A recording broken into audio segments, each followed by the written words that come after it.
చాలా మందికి ఏమిటంటే ఇది అందరూ గమనించాలి. భోజనం బ్రేక్‌ఫాస్ట్ ఉదయం ఏదైతే ఉందో హ్మ్. చాలా మంది మిస్ అవుతుంటారు. పనిలో ఏదో ఒత్తిడి, తొందరగా వెళ్ళిపోవాలి, ఆఫీస్‌కి లేట్ అయిపోతుంది, వాచ్ చూసుకుంటూ. ఇది సరైన సలహా కాదేమోనని ఇంకో కొత్త పరిశోధన. హ్మ్. ఎందుకంటే మీరు ఉదయం బ్రేక్‌ఫాస్ట్ మిస్ అయ్యారు. హ్మ్. అంటే ఏమిటి మధ్యాహ్నం తర్వాత భోజనం తర్వాత గానీ, లంచ్ తర్వాత గానీ మీ షుగర్ వాల్యూస్ చాలా పెరిగిపోతాయి. ఒక్కసారి పెరిగిపోతాయి సార్ మార్నింగ్ తినకపోవడం వల్ల. తినకపోవడం. ఓకే. అదే గాకుండా ఇప్పుడు ఉదయం మీరు చేయకపోవడం వల్ల ఊరుకుంటుందా శరీరం? హ్మ్. దానికి అడ్జస్ట్‌మెంట్ చేయాలి కదా! హ్మ్. అంటే షుగర్ తగ్గుతుంది. హ్మ్. షుగర్ తగ్గితే దాని నుంచి ఎక్కడి నుంచి వస్తుంది?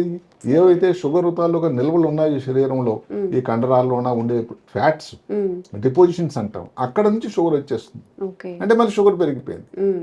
దానికి ఇన్సులిన్ తయారవుతుంది. హ్మ్. మళ్ళీ షుగర్ తగ్గుతుంది. అంటే ఏమిటి? మీ శరీరం ఈ షుగర్ తాలూకా ఆటుపోట్లకి లోనైపోతుంది. షుగర్ ఫ్లక్చుయేషన్స్ అయిపోతున్నాయి.